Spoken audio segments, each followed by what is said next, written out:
A new surge at the border between Eagle Pass in Texas and Piedras Negras, Mexico. Thousands entering the U.S. are left without a way of getting out of the border area to make it to their final destinations. Thanks for joining me again. This is Yami Virgen with Sinclair Broadcasting in San Antonio, Texas, for a new edition of Immigration Crisis, the fight for the southern border. This week, we saw firsthand the hundreds of people sleeping on the streets in Del Rio, Texas. Although the surge this year of migrants has not been there, but rather in Eagle Pass, migrants are being released or paroled after being processed by Border Patrol in Eagle Pass and then driven and dropped off in Del Rio by the federal government. We spoke with Valverde County Sheriff Joe Frank Martinez, who says they are in need of Governor Greg Abbott's buses to start running from Del Rio to other cities as soon as possible.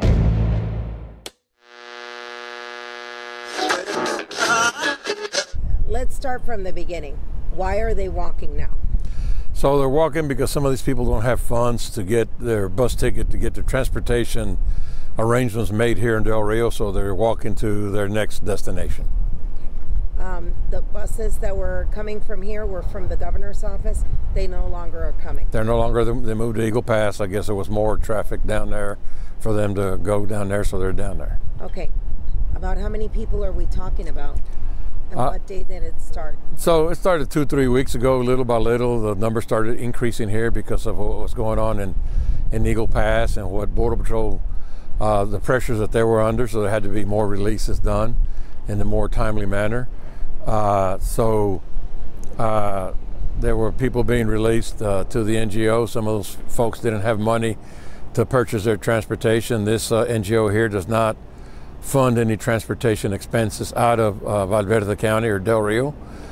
So, you know, there's people that are in our streets, walking on our main streets, trying to, you know, some of them trying to get money to get their ticket to get out of here. What do you see as going to be the bigger problem? I mean, the numbers are not going down, they're going up. And if they're being released here, even though they're not being picked up here, what do you foresee the problem becoming? Well, some of the problem, you know, these people are just walking in the streets, some of them walk down the middle of the street. You know, the fear is that one of our citizens is going to hit one of these individuals, you know, on the road. They're walking all alongside the sidewalk. Some of them sit on the sidewalk with their feet onto the roadway. So there's a lot of individuals. My main concern is there's a lot of children that are, in my opinion, with their family, but they're displaced. There's no place, like, again, Del Rio doesn't have a shelter for these individuals, so these people are sleeping on, you know, at any location that they can find where there's a little bit of shelter from any rain, or they can put up a windbreak. You know, that's where they're gathering. Are you having deja vu from when the Haitians came through now? You know, I went by one of the locations yesterday, and I looked at the location, the old Lagos Drive-In, and some of the litter that was in that parking lot, or it's an abandoned store and a car wash. Some of the litter that was there, yeah, it's getting to be that way at that one location. You know, and you know, you just see people, you know, in any little location that they can find a little bit of shelter, relief from the wind or any of the drizzle. You know, that's where they're sheltering up. What kind of help? I mean, have you guys called for help yet? So there's been some calls made, and you know, hopefully, within the next couple of days, we'll get some answers to get that resolved. Anything else you want to say? I mean, everybody's now talking about Tucson, but the numbers next door in Eagle Pass are going up, and they're not just released there, they're released here. Yes, so, you know, Border Patrol, they're overwhelmed. The federal partners are doing the best they can with what the resources they have available at the time. So a lot of those individuals from Eagle Pass are being transported here for processing. Some of those are being taken back to Eagle Pass, and some are being relieved here because there's got to be a balance of what you can release and what they can handle and what we can handle. The problem is some of these individuals don't show up with any funds. to purchase their ticket to make their way out of here. So they're basically stranded here. And let me ask you, I have a story on Monday. Let me ask you this. The story on Monday I'm doing is a report that they just did from the Office of the Inspector General. And they went back and looked at thousands, like a sample of thousands of the forms that the migrants have to fill. They found a huge number of them, wrong addresses, or addresses like apartment 3B, Worcester, Massachusetts, or a car dealership in Chicago. I mean, are you surprised that people may not have an address when they're being dropped here? Do a lot of them know where they're going? So it doesn't surprise me. I haven't seen that report that you're talking about, but it doesn't surprise me. What do they tell you when you ask them, where are you going? What are they saying? You know, some of them last week, some were going to South Carolina, some were going to Michigan, some were going to New York. There was a family that I helped get to a church, and the church was able to help because they had a bunch of little ones. This is about 2-3 weeks ago. So they you know, you kind of feel for them because, you know, in our community, you know, has been doing what they can to help them. You know, I've seen them deliver pizza to some of them, and it's amazing because they're little kids, you know, and they're, you know, it's a struggle. Anything else I didn't ask you? I think we're good. How's OLS going, Operation Lone Star? So it's going good. All we're seeing from that, our numbers here in Valverde County are low. What Border Patrol is apprehending here, those numbers are low on a daily basis. Nothing compared to what's in Eagle Pass, and they're bringing some individuals here to the processing center to get processed and moved to the Briscoe unit or the Segovia unit. And those are the people that are under the criminal trespass. Yes, or smuggling. Or smuggling. Yeah, have you guys had a lot of chases? So we've had some chases come through here. We've been very fortunate. It's been to the outskirts of our community. You know, I saw one that ended up on Fermin Calderon yesterday. But we've been with what's going on in Caney County and Maverick County and Dimon, Zavala, and Uvalde County. We've been, I think we've been fortunate with the number of chases that have not occurred here, and we're grateful for that. Yeah, we were with Noe Hernandez. Fernandez, yes. Yeah, we were with him. I don't know if you saw the story. I'll send it to you. So we went out with the brush unit, and there was a chase that they were coming, and right when he was getting to the outskirts, he started calling for them to drop the spikes so it wouldn't get into get into your county. Yeah. It wouldn't get into the populated area. And that's you know I've had numerous conversations with Lieutenant Fernandez on that. You know, keep him out of my community. Whatever you got to do to keep him out, you know, do it. You know, I don't want any of my citizens, you know, involved in any kind of traffic accident that, you know, there might be, you know, it might not have a good outcome. So I prefer to keep him out.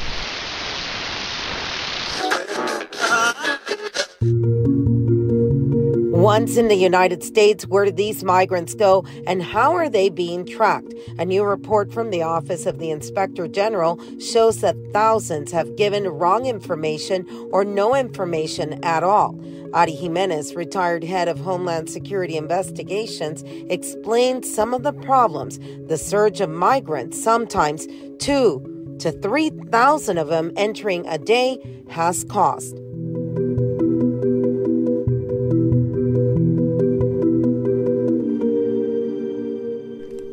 This report is it's called DHS does not have assurance that all migrants can be located once released into the United States. And it was done by the Office of the Inspector General. We looked at some of the stuff. How accurate is this statement as far as you know? Oh, that statement is right on target. What we have seen in the last 3 years is the administration, Department of Homeland Security, through all the different agencies, just processing people into the country, allowing anybody under any circumstances to request asylum, and they're being released into the community. There's no assurances of addresses, phone numbers, or if they ever going to show up to any other court dates. Okay, so, and I found it interesting. So the report's out there. Some things are redacted, What are the redactions, in your opinion? Yeah, you're probably going to have some redactions that make reference to a specific databases where I used to collect information on people coming into the country. So it makes sense. You see some redactions on some investigative techniques. So we don't want to give that away. But even with the redactions, when you read the document that is open to the public, you see that it mentions how many of these individuals share addresses in the U.S. Randomly, right? Everybody uses the same address.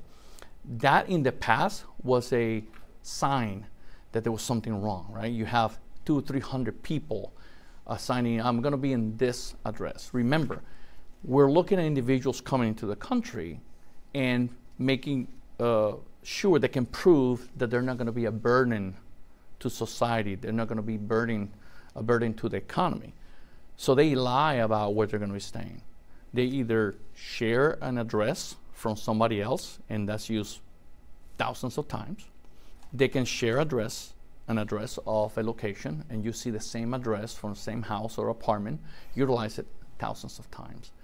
In the past, that was a telltale that there was a problem there, because such a thing should not happen.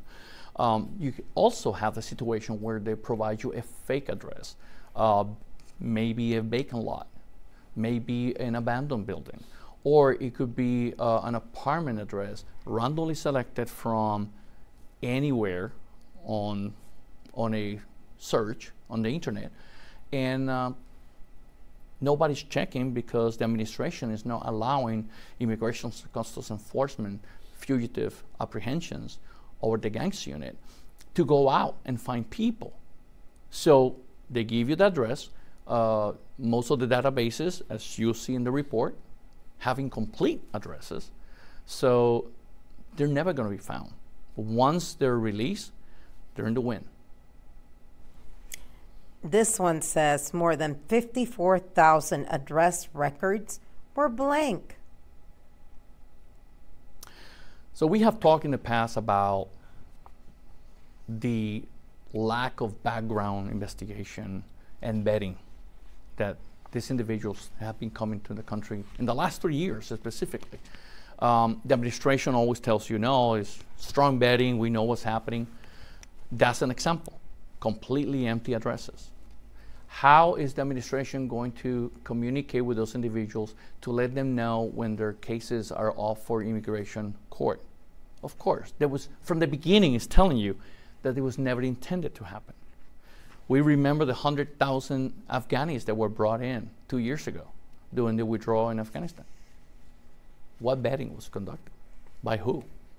Where are they? Who are they? Those are the questions that we should be asking. And everybody out there should be asking their representatives and senators, like, what are we doing to secure our communities? The answer is, we're not doing anything. Oh my God. So no one's checking over the documents. So as they're entering them, are they entering them in the computer? Shouldn't something go off and say, hey, the address is blank?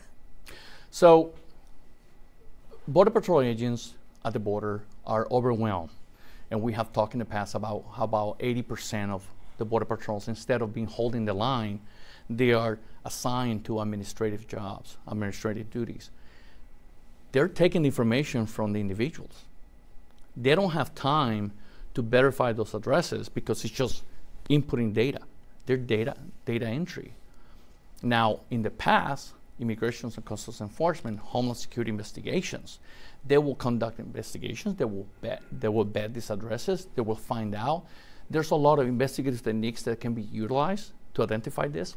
However, that is not allowed anymore because Border Patrol is busy, data entry, and the Immigration and Customs Enforcement agents, they're being sent to the border to backfill administrative jobs. Nobody is following up. Same thing happens with persons that are removable, that have violated the U.S. laws, that have been convicted of a crime.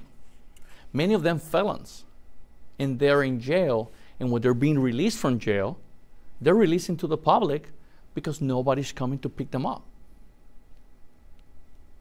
So this is not how we're keeping our communities safe. This is interesting. Limited coordination between USVP and ERO. Limited authority for verifying invalid migrant addresses. Limited resources to manage immigrant. Yeah, it says manage. Limited resources to manage immigrants enforcement. I mean, everything says limited, limited. What does that word mean to you when you see it in a sentence in an OIG report? That means the administration do not have the will to enforce the current laws in the books. We don't have to go to Congress and get new laws. Let me take that back. We do not have to go to Congress and request new laws. All we have to do is allow the agents, allow the officers to enforce the laws that we have in the books. But that is not happening. The administration is tying the hands of the men and women that work in Department of Homeland Security, Customs and Border Protection, Immigration and Customs Enforcement, and Homeland Security Investigations. And that's the result. You have limited actions because it's a free-for-all at the border. Our borders are not secure. They made some recommendations. One was we recommend the U.S. Customs and Border Acting Commissioner and Acting Director, create and implement a plan of action to coordinate on requirements and processes when migrants do not have a valid U.S. address for release. I mean, this seems basic. Why are we having to tell them to coordinate on how they will deal with someone not having an address? That's common sense. That is something that should not be even written on a IG report. We have surges throughout the years when I was working.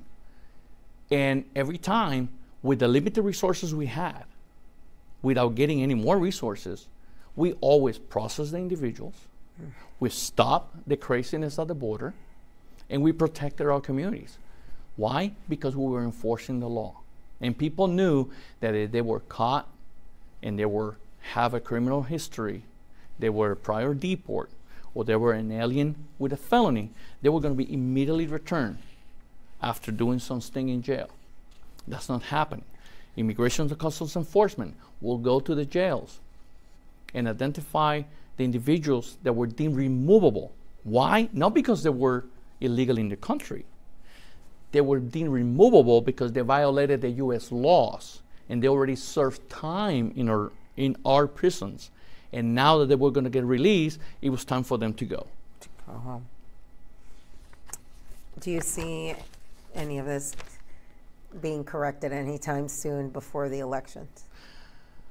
Unless there's a removal of Secretary of Mayorkas, and from that top, it comes from the top, from Mayorkas down, changing the guard and putting people in place that are willing to enforce the immigration laws, we're not going to have a solution to this.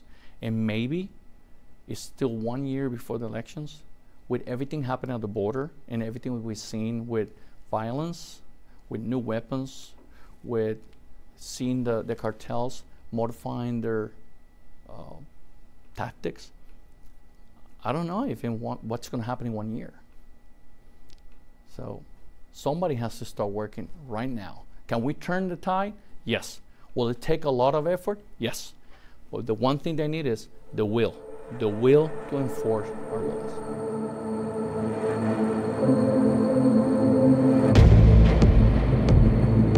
And that is all for this week. Thank you for joining us for another edition of Immigration Crisis, the fight for the southern border in San Antonio, Texas. I'm Jami Virgen with Sinclair Broadcasting.